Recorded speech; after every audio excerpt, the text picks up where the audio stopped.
عزیز دوستوں، السلام علیکم، نمستے، ست سری اکال، گڈ آفٹرنون۔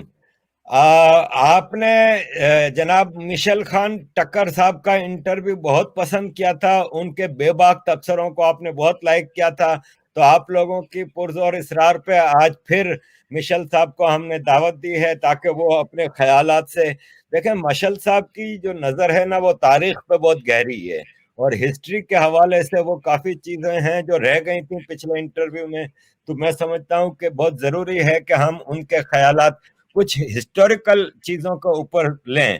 مشل بھائی، thank you very much for joining us today. Thank you so much for having me here.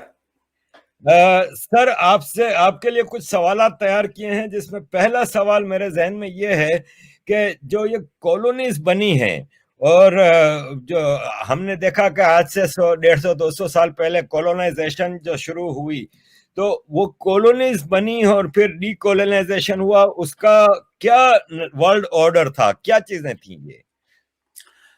عارف بھائی، سب سے پہلے تو میں آپ کا شکریہ ادا کرتا ہوں کہ آپ نے مجھے اپنے ویورز کے ساتھ اپنے خیالات کو شیئر کرنے کا موقع فراہم کیا۔ میں آپ کے ویورز کا بے حد مشکور ہوں کہ میرے گزشتہ ویڈیو پر انہوں نے جس فرح دلی سے میری ویڈیو پر کمنٹس کیے تھے اور اس ویڈیو کو اپریشیٹ کیا تھا، تو مجھے ایسا محسوس ہوا جیسا کہ میں اپنے ہی فیملی میں آیا ہوں۔ پاکستان میں تو کوئی سچ سننے کے لیے تیار ہی نہیں ہے۔ میں ایک واقعہ آپ کو سنانا چاہتا ہوں۔ میں انگلش میں ویڈیو کر رہا تھا ہمیشہ، اور اپنے یوٹیوب چینل پر پوسٹ کرتا رہا، تو لاہور کا ایک ٹی وی اینکر ہے کامران شاہد، جو دنیا ٹی وی چینل پر on the front with Kamran Shahid کا ڈیلی شو بھی کر رہا ہے۔ تو اس نے میرے ہر ایک انگلش ویڈیو پر ایک ہی سینٹنس کمنٹ میں لکھا تھا کہ مشال خان ٹکر اپنے مشہوری کے لیے یہ کام کر رہے ہیں، لیکن اس نے میرا ایک ویڈیو بھی نہیں دیکھا تھا۔ آخر 8 سپٹمبر 2013 کی میری ایک ویڈیو اس نے دیکھا، اور اس کا ٹاپک تھا Pakistan and the verge of collapse and disintegration. تو جب اس نے اس ویڈیو کو دیکھا تو اس ویڈیو پر اس نے ایک کمنٹ کیا ہے کہ مجھے بہت افسوس ہے کہ میں نے ویڈیو دیکھے بغیر غلط کمنٹ کیا تھا، لیکن ایک لاہوری پنجابی کی حیثیت سے مجھے پورا یقین ہے کہ یہ پٹھان جو کچھ کہتا ہے وہ سچ کہتا ہے، اور وہ بالکل حقیقت بیان کرتا ہے۔ ہمیں حقائق کو تسلیم کرنا چاہیے۔ اور مجھے مخاطب کر کے کہتا ہے کہ ٹکر صاحب، آپ نے جو الارمنگ سپیچ کیا ہے تو میں آپ کا بے حد شکر گزار ہوں۔ تو عارف بھائی، پاکستان میں تو کوئی ویڈیو دیکھتا بھی نہیں ہے اور کمنٹ داغ دیتا ہے۔ اب کالونیز کے بارے میں آپ کے سوال کو آتا ہوں۔ یہ بہت اچھا سوال ہے، کیونکہ ہمارا ریجن آج کل جن حالات سے گزر رہا ہے تو وہ وہی کالونائزیشن کا نتیجہ ہے۔ لیکن میں ذرا کالونیوں پر بات کرنا چاہتا ہوں کہ یہ آخر کیا بلا ہے۔ جب طاقتور ممالک کمزور ممالک پر جزوی طور پر اور یا مکمل طور پر فزیکل اور یا سیاسی لحاظ سے قبضہ کرے، تو پھر وہ طاقتور ممالک کمزور ممالک کے خام مال پر بھی قبضہ کرتے ہیں۔ اس کے علاوہ ان کمزور ممالک کے لوگ غریب ہوتے ہیں، تو غربت کی وجہ سے وہ بہت کم تنخواہ پر کام کرتے ہیں۔ تو اسی طرح یہ استعماری طاقتیں ان کمزور ممالک کے ورک فورس اور خام مال اپنی اقتصادی ضروریات کو پورا کرنے کے لیے استعمال کرتے ہیں۔ یہی کمزور ممالک کے لوگ طاقتور ممالک کے اس جال میں پھنس جاتے ہیں، اور اسی طرح طاقتور ممالک کمزور ممالک کے لوگوں کا استحصال کر کے اپنے ممالک کو آباد کرتے ہیں۔ لیکن یہی استعماری طاقتیں اپنے کالونیوں میں ان کمزور ممالک اور ان کے لوگوں کی حفاظت کا ذمہ بھی اپنے سر لیے ہوئے ہوتے ہیں، کیونکہ ہر استعماری طاقت کے ساتھ ہمیشہ یہ ڈر ہوتا ہے کہ ایسا نہ ہو کہ ہماری کالونی میں کوئی اور طاقتور ملک اس میں مداخلت نہ کرے جو ہمارے اقتصادی مفادات کے لیے خطرے کا سبب بنے۔ تو اسی وجہ سے 19ویں صدی میں برطانوی استعمار نے روسی استعمار کے خطرے کی خاطر افغانستان پر 2 جنگ امپوز کیے تھے، کہ ایسا نہ ہو کہ روس افغانستان سے ہوتے ہوئے ہندوستان پر حملہ کرے، ہندوستان کے مال و دولت میں ان کے ساتھ شریک ہو جائے، اور انگریزوں کی ہندوستان جیسی بڑی کالونی خطرے سے دوچار ہو جائے۔ جب 15ویں اور 16ویں صدی عیسوی میں یورپ میں صنعتی انقلاب آیا تو اس نے یورپ کو اقتصادی ترقی کی ڈگر پر لا کر کھڑا کر دیا. اس وقت بہت ساری یورپین ممالک نے مختلف ملکوں کو اپنی کالونیاں بنانا شروع کر دی. ان استعماری طاقتوں میں برطانیہ، France, Spain, Sweden, Germany, Denmark, Italy اور پرتگال شامل تھے. اور دوسری طرف جاپان، سلطنت عثمانیہ، چین اور امریکہ نے بھی اپنی کالونیاں بنائی ہوئی تھی. لیکن اس وقت فرانسیسی استعمار نے برطانوی استعمار کے لیے یورپ میں سارے راستے بند کر دیے تھے. تو برطانیہ نے بحری بیڑے تیار کر کے سمندر کے راستے دنیا کے لوٹ مار کے لیے نئی کالونیاں بنانے کی تلاش میں نکلا. یہاں تک کہ ایسٹ انڈین کمپنی کے نام ہندوستان بھی پہنچ گئے. اسی طرح فرانس، پرتگال اور برطانیہ کے درمیان ہندوستان پر قبضہ کرنے کی تگودو شروع ہو گئی. لیکن برطانوی استعمار نے اپنی چالاکی اور دوراندیشی کی وجہ سے فرینچ ایسٹ انڈین کمپنی اور پرتگال ایسٹ انڈین کمپنی کو ہندوستان سے بھگایا اور خود بلا شرکت غیر ہندوستان کو اپنی کالونی بنانے میں کامیاب ہو گئے. پھر جب ڈی کولونائزیشن ہوتی ہے ورلڈ وار II کے بعد، تو آپ یہ بتائیں کہ پاکستان کا آئیڈیا کہاں سے شروع ہوتا ہے، اس کے پیچھے کیا راز تھا؟ اصل میں پارٹیشن سے پہلے ہندوستان میں تقریباً 4000 قصبوں، شہروں اور مختلف کمیونٹیز میں ہندو، مسلمان، سکھ اور دوسرے فرقوں کے لوگ بہت ہارمنی کے ساتھ اکٹھے رہ رہے تھے. ان کے اقتصادی مفادات شریک تھے اور اسی وجہ سے جب 1937 میں ہندوستان میں انتخابات ہوئے تو مسلم لیگ کو مسلمانوں میں صرف 4% ووٹ ملے تھے. تو پھر مسلمانوں کو اکٹھا کرنے کے لیے اسلام کا سہارا لینا پڑا. لیکن اس وقت بھی پاکستان کے نام علیحدہ ملک بنانے کا کوئی فلسفہ موجود نہیں تھا. جب 1939 میں دوسری جنگ عظیم شروع ہوئی تو انگریزوں نے ہندوستان کی طرف سے بھی جنگ میں شمولیت کے اعلان کر دیا، جس کا کانگریس نے بہت برا مانا کہ ہماری 11 صوبوں میں 8 صوبوں میں حکومت ہے، ہم سے کسی نے پوچھا تک بھی نہیں اور جنگ میں شامل ہونے کا اعلان کر دیا. تو کانگریس نے انگریزوں کو ایک شرط رکھا کہ انگریز ہمارے ساتھ معاہدہ کرے کہ جنگ کے بعد وہ ہندوستان کو چھوڑ دیں گے. لیکن انگریزوں نے اس شرط کو ماننے سے انکار کر دیا. تو گاندھی جی نے کہا کہ ہم اب بھی غلام ہیں اور اگر برطانیہ جنگ جیت لے تو پھر بھی غلام ہوں گے، تو ہم اپنی غلامی کو برقرار رکھنے کے لیے کیوں جنگ کریں. تو کانگریس احتجاجاً انہوں نے ان 8 صوبوں میں اپنی وزارتوں سے استعفیٰ دے دیا جہاں ان کی حکومت تھی اور اقتدار ڈائریکٹ انگریزوں کے ہاتھوں چلا گیا. تو آپ اندازہ لگائیں کہ اقتدار منتخب نمائندوں کے ہاتھ سے ڈائریکٹ انگریزوں کے ہاتھ چلا گیا اور محمد علی جناح کی قیادت میں ان بے ضمیر مسلم لیگیوں نے اسے یوم نجات کے نام سے منایا اور خوشی کے مارے جلسے، جلوس اور چراغاں کرتے رہے.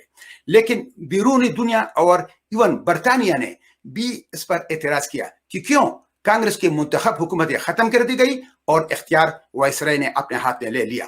تو وائسرائے نے اس مسئلے کو مذہبی رنگ دے دیا کہ اگر ہندو اور مسلم آپس میں سمجھوتا کرے تو میں اختیار ان کے حوالے کر دوں گا.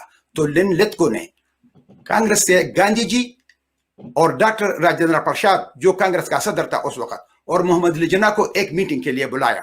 تو گاندھی جی نے اس میٹنگ میں جانے سے انکار کر دیا. اس نے کہا کہ میرا مسئلہ تو ہند حکومت سے ہے اور میٹنگ میں جناح کے ساتھ کروں، آخر کیوں اور کس منطق پر. لن لتکو کبھی بھی انگریزوں اور کانگریس کے درمیان مخالفت کا ذکر نہیں کر رہا تھا. انگریز اور مسلم لیگ نے قصداً ایک سیاسی مسئلے کو مذہبی رنگ دینا شروع کر دیا. پاکستان کا مطلب کیا؟ لا الہ الا اللہ، اور اس مسئلے کو ایسی ہوا دے دی کہ سیاست اپنی جگہ رہ گئی اور بات اسلام اور کفر تک پہنچ گئی. لیکن عجیب بات یہ تھی کہ مسلم لیگ کے جو رہنما اسلام کا نام لے رہے تھے تو ان کو تو خود اسلامی اقدار اور قرآن و سنت کا سرے سے کوئی پتہ ہی نہیں تھا. ان کو تو سرے سے نماز پڑھنا بھی نہیں آتا تھا. تو اگر اصل معنوں میں اسلامی نظام آ جاتا تو اول تو ان شرابی، کبابی، بد اخلاق اور زناکار مسلم لیگ کے رہنما کو پھانسی کر دیتا. اس کے لیے کوئی سیاسی عقل، بصیرت، سمجھ اور تجربے کی ضرورت نہیں تھی کہ انگریزوں نے یہ مسلم لیگ ایجنٹ انگریزوں اور اپنے مفادات کی خاطر اسلام کے نام پر مسلمانوں کے مذہبی جذبات اور عقیدت کا ساتھ مذاق کر رہے تھے. اور وہی مذاق پاکستان میں ابھی تک جاری ہے. اس وقت انگریزوں کے سارے خطاب یافتہ افسران، نوابان، خان بہادران، خان صاحبان، ضلع داران، مسلمان والیان ریاست اور سرکاری افسران اکٹھے ہوئے تھے اور وہ انگریزوں کی سربراہی میں اسلام اور مسلمان کی سو کالڈ خدمت کر رہے تھے. اس وقت امریکہ کا صدر فرینکلن روزویلٹ تھا اور چیانگ کائی شیک چین کا سربراہ تھا. تو انہوں نے برطانوی استعمار پر بہت زور ڈالا کہ ہندوستانیوں کے ساتھ کسی سمجھوتے پر پہنچ جائے تاکہ ہندوستان والے بھی تہ دل سے اس جنگ میں حصہ لے لے. اس کے علاوہ وقت کے ساتھ ساتھ انگریزوں کو بھی پتہ چلا کہ اگر وہ جنگ جیت بھی لے تو برطانیہ میں اتنی طاقت نہیں رہے گی کہ وہ ہندوستان جیسے بڑے ملک کو اپنی کالونی برقرار رکھ سکے. تو انہوں نے ہندوستان چھوڑنے کا فیصلہ کر دیا، لیکن ہندوستان کو توڑ کے. تو مارچ 1940 میں برطانوی ہند کے وائسرائے لن لتکو نے اپنی وائسرائے ایگزیکٹو کونسل کے ایک ممبر سر ظفر اللہ خان کو بلا کر ایک قرارداد تیار کرنے کو کہا. تو سر ظفر اللہ خان نے اس مسودے کو تیار کر دیا، جس کی ایک کاپی وائسرائے لن لتکو نے اپنے پاس رکھا، دوسری کاپی سر اکبر حیدری کو دے دیا جو حیدرآباد دکن کے نواب نظام کے ساتھ وزیر اعظم تھا اور انگریزوں کا ایجنٹ تھا، اور تیسری کاپی اپنی بدنامی زمانہ ایجنٹ محمد علی جناح کو دے دیا. جب پہلی بار جناح لاہور پہنچا تو ایک رات اپنے اسٹوجز کے ساتھ بیٹھا تھا اور اس نے ان کو کہا کہ ابھی تک تو وائسرائے ہر وقت گاندھی گاندھی کہتے تھے اور اچانک جنگ کے دوران وائسرائے نے مجھے گاندھی کا درجہ دے دیا. لاہور میں یہ قرارداد 24 مارچ 1940 کو منظور ہوا تھا، جو قرارداد لاہور اور بعد میں قرارداد پاکستان کے نام سے مشہور ہوا. حالانکہ اس قرارداد میں پاکستان کا سرے سے ذکر تک نہیں کیا گیا تھا، اور پاکستان یہ قرارداد ہر سال 23 مارچ کو مناتے ہیں، حالانکہ یہ قرارداد 24 مارچ 1940 کو منظور ہوا تھا.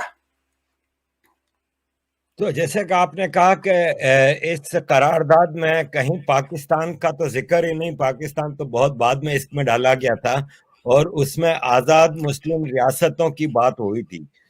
تو کیا ہوا پھر 24 مارچ 1940 کی اس قرارداد کے بعد کیا ہوا پھر؟ ارے بھائی، جب لاہور میں قرارداد پاس کرنے کے بعد جناح واپس دہلی پہنچ گئے تو لن لتکو نے اس کو بلایا کہ آپ کیا چاہتے ہیں. تو اس نے کہا مجھے وقت دے دے، میں آپ کو جواب دوں گا. تو جناح نے آ کر اپنے پی اے عثمان انصاری سے پوچھا کہ میں لن لتکو کو کیا جواب دوں. تو پھر عثمان انصاری اپنی ایک انٹرویو میں کہتے ہیں جو یوٹیوب پہ اویلیبل ہے کہ میں نے 2-3 صفحے کا ایک ڈرافٹ تیار کر لیا، اس میں میں نے پاکستان کا ذکر بھی کیا تھا اور جناح کو وہ ڈرافٹ دے دیا، اور پھر جناح نے لن لتکو کو وہ ڈرافٹ حوالہ کر دیا. اور اس کے بعد لن لتکو نے جناح اور مسلم لیگ کی زبردست مدد شروع کی. تو برطانیہ میں وزیر ہند ایمرے نے لن لتکو کو لکھا کہ آپ نے تو جناح اور مسلم لیگ کی بہت مدد شروع کی ہے، لیکن ایسا نہ ہو کہ وہ ہمارے لیے مستقبل میں گاندھی کی طرح درد سر بن جائے. تو لن لتکو نے 10 جون 1943 کو ایمرے کو جواب دے دیا کہ مسلم لیگ اور جناح ہمارے بیساکھیوں پہ کڑے ہیں، اور جب ہم اپنی بیساکھیاں ان سے ہٹائیں گے تو وہ منہ کے بل گر جائیں گے. اس کے علاوہ جناح گاندھی نہیں بچ سکتا، کیونکہ ابھی گاندھی جی نے الیکشن جیت کر 8 صوبے میں حکومت قائم کی تھی اور مسلم لیگ نے مسلمانوں میں صرف 4% ووٹ لیے تھے. تو آپ بے فکر رہے. پھر لن لتکو نے ایمرے کو اپنے خط میں یہ بھی لکھا تھا کہ سر اکبر حیدری میرے پاس آئے تھے اور مجھے کہا کہ محمد علی جناح کے ساتھ تو 2 آدمی بھی نہیں ہیں، آپ میرے ساتھ بات کریں اور میں آپ کا ایجنڈا ہندوستان میں آگے لے جاؤں گا. لیکن میں نے اس کو کہا کہ آپ کو ہمیں حیدرآباد دکن میں ضرورت ہے. اور پنجاب کے وزیر اعظم سکندر حیات نے بھی مجھے خط لکھا ہے کہ آپ انگریز لوگ کیوں جناح کے پیچھے پڑے ہیں، اس کے ساتھ تو کوئی بھی نہیں ہے، آپ میرے ساتھ بات کریں. لیکن لتکو لکھتا ہے کہ میں نے اس کے خط کا جواب نہیں دیا کیونکہ اکبر حیدری اور سکندر حیات دونوں سیاسی لوگ ہیں اور وہ لوگوں میں ان کا سپورٹ موجود ہے، تو وہ مستقبل میں ہمارے لیے مسئلہ پیدا کر سکتے ہیں. ہمارے لیے جناح اچھا ہے کیونکہ وہ اقلیت کی نمائندگی کرتے ہیں، اور ایسی اقلیت کی جو ہمیشہ ہماری رحم و کرم پر ہوگی تو وہ ہمارے لیے کوئی پرابلم کریٹ نہیں کر سکتے. لیکن ایسا معلوم ہوتا ہے کہ وزیر ہند ایمرے کی تسلی نہیں ہوئی تھی. پھر وزیر ہند ایمرے نے ایک اور خط وائسرائے کو لکھا کہ اگر ایسی بات ہے تو ابھی جناح نے ہمارے خلاف ایک بیان دیا تھا. تو لن لتکو نے اس کو 4 اکتوبر 1943 کو خط لکھا کہ ہماری وجہ سے جناح کے ساکھ کو بہت نقصان پہنچا ہے، لوگ کہتے ہیں کہ وہ ہمارا ایجنٹ ہے. تو میرے مشورے پر جناح نے ہمارے خلاف بیان دیا تھا تاکہ لوگوں کی آنکھوں میں اس کی ذرا ساکھ بن جائے. تو یہ تھی جناح کی حیثیت انگریزوں کے نظر میں. لیکن 1943 میں لنلت کو چلا جاتا ہے اور اس کی جگہ 1 اکتوبر 1943 کو لارڈ ویول ویسے بن جاتا ہے. لیکن اس وقت وہ ہر ایک چیز بالکل کلیئر تھی کہ ہندوستان ٹوٹ رہا ہے. تو لارڈ ویول اپنے ساتھ ایک اور پلان لاتا ہے, بریک ڈاؤن پلان. اس پلان کے ذریعے لارڈ ویول چاہتا تھا کہ مسلمانوں کے جو صوبے ہیں تو ہم انگریز آرمی اور فیملیز وہاں شفٹ ہو جائیں گے اور باقی صوبے ہندوں کے حوالے کر دیں گے. اس پلان کے بارے میں ویول لکھتے ہیں کہ میں نے فیروز خان نون کو بلایا تھا جو میرے اور جناح کے درمیان رابطے کا کام کرتا ہے. میں نے اس کو اپنا پلان بتا دیا تو اس نے کہا جب میں جناح سے بات نہیں کروں گا تو میں اس معاملے پہ کوئی بات نہیں کر سکتا. تو جب وہ چلا گیا تو لارڈ ویول کہتا ہے کہ جب فیروز خان نون واپس آ گیا تو اس نے مجھے کہا کہ ہمیں تمہاری پلان پر کوئی اعتراض نہیں ہے. تو آپ اندازہ لگائے عارف بھائی کہ وہ آزادی جو ہندوستان کی آزادی پسند تحریک حاصل کرنے کے لیے انہوں نے بہت سارے قربانیاں دی تھی اور وہ آزادی حاصل کرنے والے تھے. تو یہ بدبخت مسلم لیگی مسلمانوں کی اس آزادی پر بھی اپنی کرسیوں کی خاطر سودا کرنے کے لیے تیار تھے. لیکن دوسری جنگ عظیم کے بعد لیبر پارٹی اقتدار میں آ گئی اور انہوں نے مکمل طور پر ہندوستان چھوڑنے کا ارادہ کر لیا اور لارڈ ویول کا بریک ڈاؤن پلان تاریخ کا حصہ بن گیا. اور اسی طرح 1947 میں پاکستان وجود میں آیا جو نہ صرف اپنے لوگوں کے لیے بلکہ پڑوسی ممالک کے لیے خاص طور اور دنیا کے لیے عام طور ایک کینسر کی حیثیت رکھتا ہے. اور جب جسم کے کسی حصے کو کینسر ہو جائے تو پھر اس کا آپریشن ضرور ہونا چاہیے. تو اب پاکستان دنیا کے جسم میں ایک کینسر ہے, اس لیے اب اس کو دنیا کے جسم سے کاٹنا چاہیے اور تاریخ کا حصہ بنانا چاہیے. مشل صاحب, دوسری جنگ عظیم تک تو دنیا میں طاقت کا توازن تھا کہ برطانیہ, فرانس, امریکہ یہ بڑی پاورز تھیں. لیکن پھر دوسری جنگ عظیم کے بعد چیزیں بہت تیزی سے چینج ہوئیں. پھر ایک کولڈ وار بھی آتی ہے. تو آپ اس سارے سیناریو کو کیسے دیکھتے ہیں؟ حارث بھائی, دوسری جنگ عظیم کے بعد دنیا میں بہت بڑی تبدیلی آ گئی اور کالونیل نظام تقریباً کولیپس ہو گیا. اس کے دو وجوہات تھے. ایک تو دوسری جنگ عظیم کے بعد کالونیل پاور میں اتنی طاقت باقی نہیں رہی کہ اپنے کالونیوں کو برقرار رکھ سکے. دوسری وجہ یہ تھی کہ ایشیا پیسیفک جنگ میں جاپان نے ہندوستان, چین اور دیگر کالونیوں کو یہ بتایا کہ استعماری طاقتوں سے نجات حاصل کرنا اتنی مشکل کام نہیں ہے. تو اسی وجہ سے ڈی کالونیلائزیشن پروسیس شروع ہو گیا. اس کے بعد برطانوی استعمار ختم ہو گئی اور اس کے پیٹ سے ان کا ناجائز اولاد پاکستان پیدا ہوا. اسی دوران ایک اور طاقت امریکہ میدان میں آ گئی. اسی طرح سوویت یونین اور امریکہ کے درمیان سرد جنگ شروع ہوئی اور دنیا اس سرد جنگ کی آگ میں جلنے لگا. پاکستان نے اپنے آپ کو امریکہ کے جولی میں ڈال دیا اور امریکہ نے پاکستان کو سوویت یونین کے خلاف سیٹو اور سینٹو معاہدے میں جکڑ دیا, جس کا کوئی لاجک نہیں بنتا تھا کہ کیسا پاکستان سیٹو اور سینٹو کا ممبر بن سکتا تھا. پاکستان سے ایک گداگر ملک بن گیا اور اپنی جغرافیائی حالت کو بیچنے لگا. پاکستان ایک بازاری فاحشہ کی طرح بکتا رہا اور اب تک بکتا جا رہا ہے. لیکن دوسری جنگ عظیم کے بعد نئی کالونیاں دوسری شکل میں شروع ہو گئی جس کو نیو کالونیلزم کہتے ہیں. اور یہ نیو کالونیلزم ان ممالک میں شروع ہوا جو پہلے استعماری طاقتوں کے کالونیز تھے. نیو کالونیلزم میں بھی استعماری طاقتیں ان کمزور ممالک کے معاشی, اقتصادی, کلچوری اور سیاسی حالاتوں پر اپنے اثر و رسوخ رکھنے کی وجہ سے انڈائریکٹلی کنٹرول رکھتے ہیں اور ان ممالک کے اپنے لوگوں کے ذریعے یہ استعماری طاقتیں اپنے مفادات کی تحفظ کرتے ہیں جس طرح وہ کالونیل نظام میں کرتے تھے. لیکن یہاں یہ کام وہ مقامی لوگوں سے کروا رہے ہیں. مثال کے طور پر پاکستان میں وہ کام پاکستان کی آرمی, سول ملٹری اسٹیبلشمنٹ اور جوڈیشری سے کروا رہے ہیں. اولیور کرومیل نے برطانیہ میں مارشل لا لگایا تھا. اس کے مرنے کے بعد اس پر عدالت میں مقدمہ دائر ہوا اور اس کو سزائے موت دی گئی. تو اس کو قبر سے نکال کر پھانسی کر دیا گیا اور صبح سے شام تک اس کی باڈی لٹک رہی تھی تاکہ کوئی اور ایسا کام نہ کرے. لیکن پاکستان میں 35 سال سے لے کر 38 سال تک مارشل لا تھا. لیکن برطانیہ اور امریکہ پاکستانی فوج کے ڈکٹیٹرز کی مکمل طور پر سپورٹ اور ہر لحاظ سے ان کے ساتھ تعاون کرتے رہے اور نیو کالونیزم کو برقرار رکھنے کے لیے ان بڑی طاقتوں نے مختلف مالی ادارے بھی قائم کیے ہیں. مثال کے طور پر International Monetary Fund, World Bank, Asian Development Bank وغیرہ، جو ان کمزور ممالک کو آسان شرائط پر قرضہ دیتے ہیں، اور اسی طرح یہ طاقتور ممالک ان کمزور ممالک کو ٹریپ کرتے ہیں، اور پھر یہ طاقتور ممالک ان کمزور ممالک کو اپنے سیاسی اور اسٹریٹجک مقاصد کے لیے استعمال کرتے ہیں. حالانکہ ان سیاسی اور اسٹریٹجک مقاصد سے ان کمزور ممالک کو کوئی فائدہ نہیں ہوتا ہے.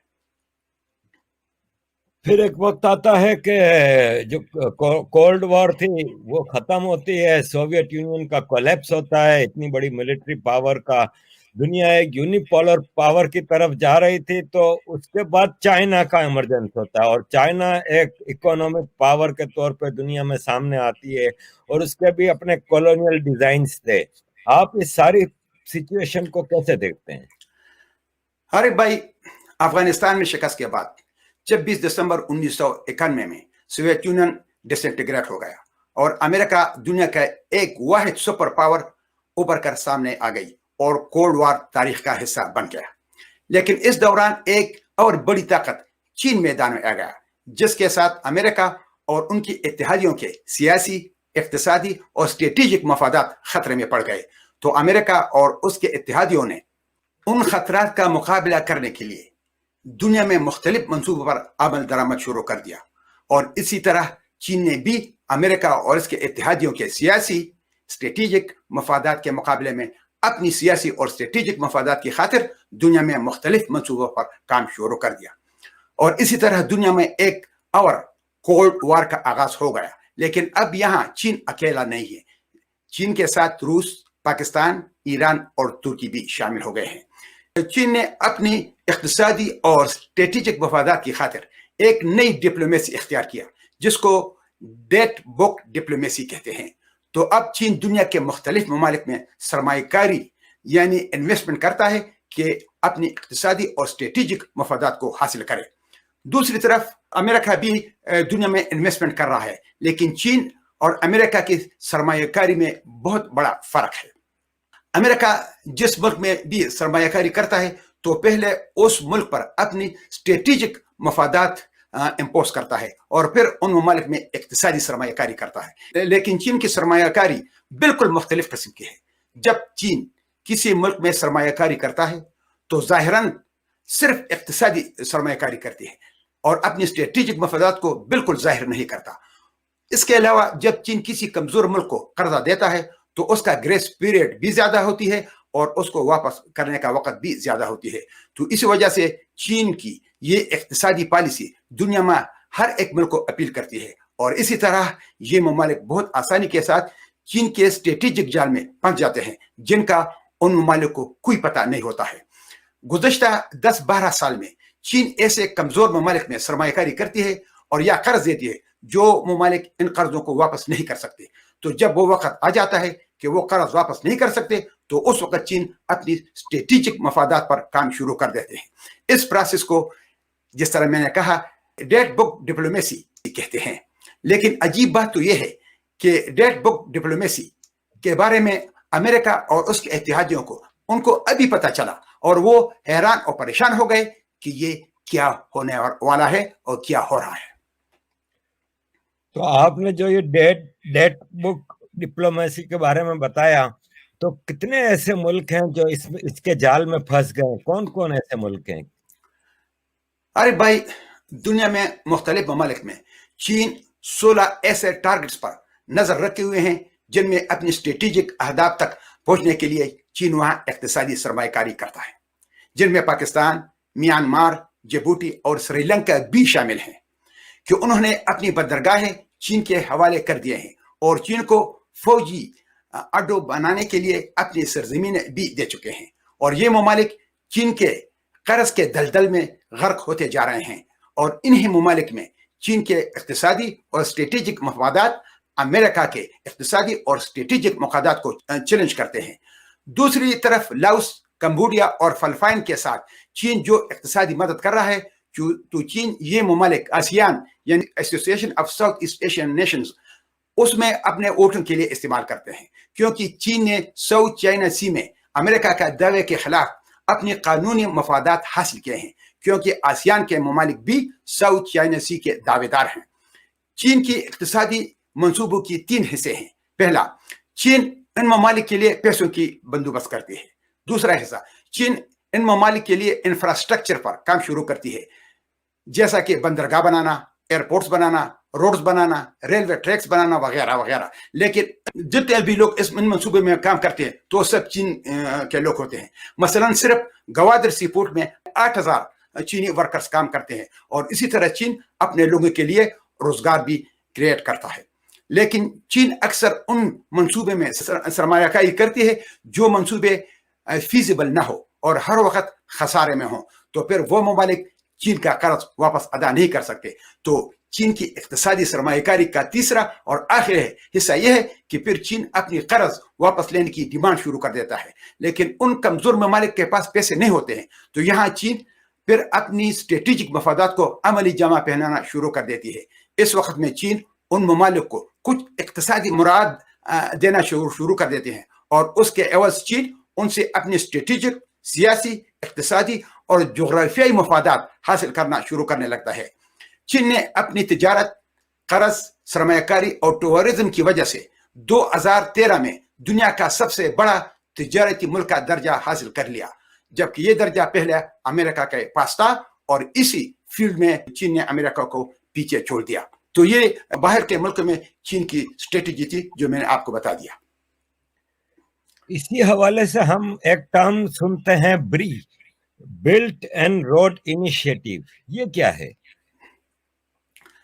ارے بھائی، چین کے صدر شی جن پنگ نے کہا کہ بلٹ اینڈ روڈ انیشیٹو کا جو منصوبہ ہے وہ 70 ملکوں کو ایک دوسرے کے ساتھ جوڑ دیتے ہیں۔ ان میں قرض اور سرمایہ کاری کے لیے چین $1 ٹریلین خرچ کرے گا، اور یہ ان ممالک کے لیے بہت اچھا اپیل کرتا ہے۔ لیکن اس کے مقابلے میں امریکہ کے جو کمپنیاں ہیں وہ اتنی بڑی سرمایہ کاری میں رسک لینا نہیں چاہتے، اور چینی کمپنیاں اس میں رسک لے رہے ہیں کیونکہ ان کے پشت پر چین کی حکومت کھڑی ہوتی ہے۔ تو اسی وجہ سے چین دنیا میں سرمایہ کاری کر رہا ہے، جس کی وجہ سے چین یہ ممالک اپنے قرض کے جال میں گیر لیتے ہیں۔ 2007 میں جب سری لنکا میں خطرناک خانہ جنگی شروع تھی، تو ان دنوں میں سری لنکا ہمبنٹوٹا بندرگاہ بنانا چاہتا تھا، تو Sri Lanka Japan, India, World Bank, International Monetary Fund, Asian Development Bank اور اسی طرح اور مالیاتی اداروں کو ریکویسٹ کرتا رہا کہ ہم یہ سی پورٹ بنانا چاہتے ہیں، ہمارے ساتھ مالی مدد کرے، لیکن کسی نے بھی سری لنکا کو پیسے نہیں دیا۔ تو چین تو ایسے موقعوں کی تلاش میں ہوتا ہے۔ چین نے سری لنکا کو 15 بلین ڈالرز کی پیشکش کر دی، جن میں $1.1 بلین ہمبنٹوٹا کی بندرگاہ کے لیے مختص کیے گئے تھے، اور چین نے بندرگاہ بنانے کی کانٹریکٹ بھی لے لی۔ جو لوگ وہاں کام کرتے تھے تو وہ سب چینی تھے، اور قرض کی نہ ادائیگی کی صورت میں چین نے سری لنکا پر سخت شرائط لگا لیے۔ یہ بندرگاہ 2010 میں کمپلیٹ ہو گئی، لیکن وہ پیسے نہیں کما سکتا تھا، یعنی یہ ایک ناکام منصوبہ تھا۔ تو پھر سری لنکا نے چین سے مزید قرض لینا شروع کر دیا، اور 2017 میں بات اس حد تک پہنچ گئی کہ سری لنکا نے چین کو $8 بلین دینے تھے، لیکن سری لنکا کے پاس یہ پیسے نہیں تھے، اور ہمیشہ کے طرح ایز یوزول چین اس موقع کی تلاش میں تھا کہ اب وہ اپنی اسٹریٹجک منصوبہ کو سری لنکا پر لاگو کرے گا۔ تو چین نے سری لنکا سے یہ بندرگاہ 99 ایئرز لیز پہ لے لیا، جس میں 85% شیئر چین کا ہو گیا اور 15% شیئر سری لنکا کا، اور اس ڈیل کی قیمت $1.1 بلین رکھا گیا۔ تو یہ بتائیے کہ ریجن کی جو ایک اور بہت بڑی پاور، سپر پاور ہے انڈیا، تو چین کی ان ساری ایکٹیویٹیز سے انڈیا پہ کیا اثر پڑے گا؟ انڈیا کے لیے کیا مسئلے پیدا ہوں گے؟ ارے بھائی، جب ہمبنٹوٹا کی بندرگاہ چین نے سری لنکا سے 99 ایئر لیز پہ لے لیا، تو اس وقت ہندوستان کے ساتھ تشویش پیدا ہو گئی کہ ہمبنٹوٹا میں چین اپنی بحری بیڑے لا کر اپنی بحری طاقت خوب مضبوط کر دے گا، اور بحر ہند میں ان کی طاقت کو بہت تقویت مل جائے گی۔ لیکن دوسری طرف چین کے ساتھ یہ تشویش ہے کہ اگر انڈیا کے ساتھ معاملات بگڑ جائے تو ملاکا کا سمندری راستہ خطرے سے دوچار ہو سکتا ہے۔ ملاکا کا سمندری راستہ ملیشیا اور انڈونیشیا کے درمیان ہے، جس میں سے دنیا کا 25% تجارت ہوتا ہے. لیکن اب یہاں ہندوستان اور امریکہ کے اسٹریٹجک مفادات مشترک ہیں. لیکن جب چین نے پاکستان سے گوادر بندرگاہ اور سری لنکا سے ہمبنٹوٹا بندرگاہ لے لیے تو ہندوستان نے یہ محسوس کیا کہ اب چین ہندوستان سے ارد گرد اپنا دائرہ مضبوط کر رہا ہے. تو سال ہر سال ہندوستان نے دنیا میں ایک غیر جانبدار ملک کی حیثیت سے اپنے آپ کو رکھا تھا. لیکن اب ہندوستان کو امریکہ کے ساتھ اپنی اقتصادی اور اسٹریٹجک تعلقات قائم کرنے کی ضرورت پڑی. چین اپنی ریڈ بک ڈپلومیسی کی بدولت جنوبی ایشیا اور افریقہ کے ذریعے سمندری راستہ ملاقہ کا معاملہ حل کرنا چاہتا ہے تاکہ چین بحرین کو رسائی کا راستہ ڈھونڈے تاکہ ان کے تجارتی اور سمندری راستے خطرے سے دوچار نہ ہو. لیکن دوسری طرف پینٹاگن کہتا ہے کہ چین کا 80% تیل کا امپورٹ ملاقہ کی سمندری راستے سے ہوتا ہے. لیکن سیکنڈ ورلڈ وار کے بعد ملاقہ کے سمندری راستے کا انحصار امریکہ کے بحری جہازوں پر ہے اور اگر امریکہ چاہے تو یہ سمندری راستہ وہ کسی وقت بھی بند کر سکتا ہے. تو چین بحرین میں اپنی بحری بیڑے کی موجودگی کی وجہ سے امریکہ کا یہ کنٹرول چیلنج کر سکتا ہے اور امریکہ کو اس کا پتہ ہے. تو اسی وجہ سے پاکستان، سری لنکا، میانمار اور جبوٹی جنہوں نے چین کو اپنی بندرگاہیں حوالے کیے ہیں اور اپنی سرزمین پر فوجی بیسز کے سہولیات بھی مہیا کیے ہیں تو یہ امریکہ اور ہندوستان کے لیے خطرے کی گھنٹی ہے. یہ اس لیے کہ یہ 4 ممالک چین کے قرضوں کی دلدل میں غرق ہوتے جا رہے ہیں اور اس کے بعد یہ ممالک وہ کام کریں گے جو چین ان کو کہے گا. دوسری طرف چین دوسرے ممالک میں اپنی تجارت اور سرمایہ کاری کو ایک ڈرامائی انداز میں بہت زیادہ بوسٹ دے رہا ہے. تجارتی بندرگاہ میں سرمایہ کاری چین کو یہ موقع فراہم کرتی ہے کہ وہ امریکہ کی علاقائی مفادات، امریکہ اور ہندوستان کے اقتصادی اور اسٹریٹجک مفادات کو چیلنج کر سکے. لہٰذا اس ریجن کے آبجیکٹیو اور سبجیکٹیو حالات کے مطابق امریکہ اور ہندوستان نیچرل پارٹنرز بن جاتے ہیں. پاکستان کا گوادر سی پورٹ اور سری لنکا کا ہمبنٹوٹا سی پورٹ نہ صرف کہ چین کے منصوبوں کو راستہ ہموار کرتی ہے بلکہ یہ ملیشیا، تائی لینڈ، میانمار ممالک کو یہ وارننگ بھی دے رہا ہے کہ وہ چین کے قرض کے جال میں ٹریپ ہونے والے ہیں. مشل صاحب، ایک اور امپیریلسٹک پروجیکٹ ہے سی پیک. سی پیک کیا ہے؟ پاکستان کو اس کے کیا فائدے ہیں اور کیا نقصانات ہیں؟ ارے بھائی، سی پیک پروجیکٹ 2013 میں اناؤنس ہوا تھا. یہ one belt one road initiative کا ایک حصہ ہے جو اسی سال لانچ ہوا ہے. سی پیک ان 6 بڑے اکنامک کریڈور میں سے ایک ہے جو one belt one road initiative کے سلسلے میں چین دوسرے ممالک میں اسٹیبلش کر رہے ہیں. سی پیک چین کے لینڈ لاک سنجیانگ پروونس کو پاکستان کو بلوچستان میں عربین سی میں گوادر سی پورٹ سے کنیکٹ کر رہا ہے. چین کا سنجیانگ صوبہ بہت پسماندہ ہے تو چین اس کو ڈیولپ کرنا چاہتا ہے. چین گوادر کے ذریعے اس کو ایسٹ ویسٹ کا ایک کوریڈور بنانا چاہتے ہیں. اس کے علاوہ چین سمندر تک رسائی کے لیے ایک اور راستہ تلاش کر رہا ہے جو ملاقہ کے سمندری راستے کے الٹرنیٹو ہو. تو چین گوادر میں اپنی بحری بیس بنا رہا ہے جو بحیرہ عرب اور گلف آف عمان میں چین کو اپنی اثر و رسوخ کو بڑھانے کا موقع فراہم کرتا ہے. چین پاکستان میں $62 بلین کے سرمایہ کاری سی پیک کے سلسلے میں کر رہا ہے. لیکن اس سی پیک کے تمام ڈیٹیلز کو لوگوں سے بالکل پوشیدہ رکھے گئے ہیں کیونکہ تقریباً سارا فائدہ پنجاب کو پہنچ رہا ہے اور پے بیک سارا پاکستان کرے گا.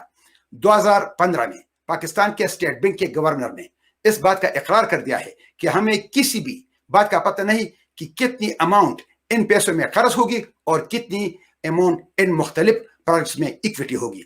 حقیقت میں یہ سب ڈیٹیلز پنجاب کے سازش کی وجہ سے پوشیدہ رکھے گئے ہیں کیونکہ اور صوبوں کے ساتھ بہت بڑا دھوکہ ہوا ہے اور سارا فائدہ پنجاب کو پہنچتا ہے.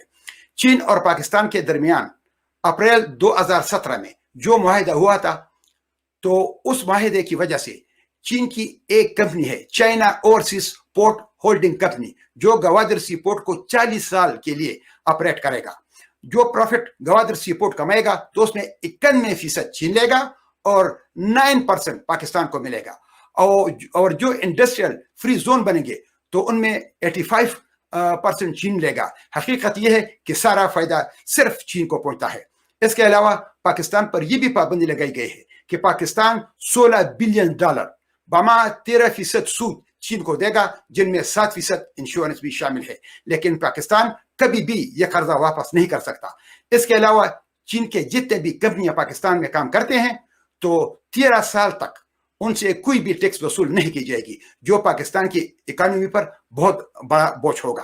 لیکن جب 40 سال بعد چین پاکستان کو گوادر پورٹ حوالہ کرے گا تو پورٹ کی ساری مشینری پرانی اور ابسلیٹ ہوئی ہوگی، تو یہ سب مشینری اثر نو ریفربش کرنی پڑے گی، لیکن پاکستان کے پاس تو پیسے نہیں ہوں گے، تو نہ پاکستان چین کو قرض دے گا اور نہ پورٹ ریفربش کرنے کے پیسے ہوں گے، تو پھر پاکستان چین سے قرضہ لے گا، تو پھر چین پاکستان کو کہے گا کہ یا تو گوادر سی پورٹ ہمیں دوبارہ لیز پہ دے دے، اور یا اپنی بحری اور ہوائی جہازوں تک ہمیں رسائی دے دے تاکہ وہاں سے ہم اپنے پیسے اکٹھا کر سکیں۔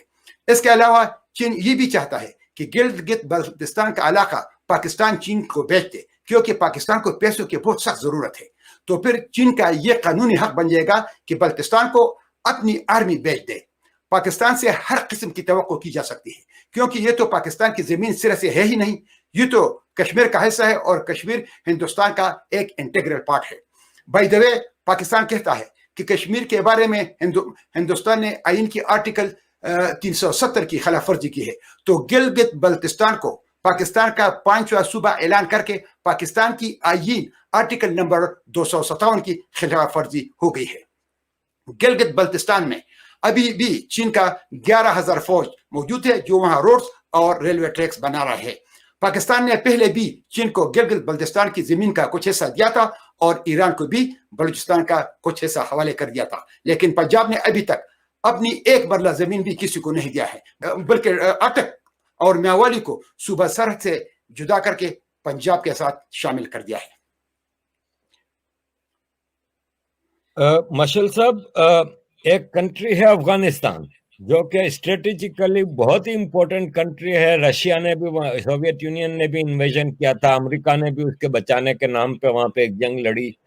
اب آپ آج کے سیناریو میں اور فیوچر کے لیے کیا اسٹریٹجک گولز دیکھتے ہیں امریکہ کے اور چائنا کے افغانستان میں؟ ارے بھائی، افغانستان اور افغان قوم دونوں بہت بدقسمت ہیں۔ اپنی جغرافیائی محل وقوع کی وجہ سے بیرونی طاقتوں نے ہمیشہ اپنی اقتصادی اور اسٹریٹجک مفادات کی خاطر افغانستان کو میدان جنگ بنائے رکھا ہے، اور یہ سلسلہ سکندر یونانی سے لے کر ابھی تک جاری ہے۔ اور نیئر پاس میں انقلاب کے بعد ایک دفعہ پھر افغانستان بیرونی طاقت کا میدان جنگ بنا۔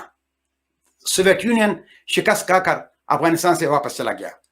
جو بھی بیرونی ممالک افغانستان میں سوویت یونین کے خلاف برسر پیکار تھے تو ان سب کو وہ سب کچھ ملا جو وہ چاہتے تھے۔ امریکہ نے سوویت یونین سے نہ صرف ویتنام کا بدلہ لے لیا بلکہ سوویت یونین بھی تاریخ کا حصہ بن گیا۔ مسلم دنیا کی سوشلزم اور کمیونزم کے نظریے سے جان چھوٹ گئی۔ 23 ممالک سوویت یونین کی تسلط سے آزاد ہوئے، برلن دیوار گر گیا، مشرقی اور مغربی جرمنی اکٹھے ہو گئے۔ افغانستان کو تباہ کرنے کی پاکستان کی خواہش پوری ہو گئی کہ پاکستان سے اپنی زمین کا مطالبہ نہ کر سکے، لیکن بدقسمت افغان قوم کو ڈائریکٹ خانہ جنگی کی خون کی دریا میں دھکیل دیا گیا، جس کے پیچھے پاکستان کڑا ہے، اور یہ سلسلہ ابھی تک جاری ہے۔ جب امریکہ اور ان کے اتحادیوں کو سنٹرل ایشیا اور کیسپین سی میں گیس اور تیل کی خاطر اور کوئی ملک بیٹھنے کے لیے نہیں مل رہا تھا تو انہوں نے القاعدہ اور طالبان کو بہانہ بنا کر 2001 میں افغانستان پر چڑھائی کی۔ حالانکہ اس ریجن میں القاعدہ اور طالبان کا گاڈ فادر پاکستان تھا اور ہے۔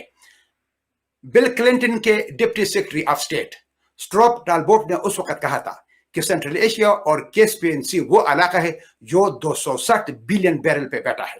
تو اگر سینٹرل ایشیا میں کوئی بھی ایسی طاقت ابھرتی ہے جو اس ریجن میں تیل کے حوالے سے امریکہ کے مفادات کو چیلنج کرتا ہو تو اس کے روک تھام کے لیے امریکہ کا جتنا بھی پیسہ خرچ ہو جائے تو وہ کم ہے۔ یہ تو ہو گئے ان کے اقتصادی مفادات۔ اب میں آتا ہوں ان کے اسٹریٹجک مفادات پر۔ ناٹو کا ایک سیکرٹری جنرل تھا، اس کا نام تھا جاپ ڈی ہوپ شیفر۔ وہ 2004 سے لے کر 2009 تک ناٹو کا سیکرٹری جنرل رہ چکا ہے۔ تو وہ 2006 کو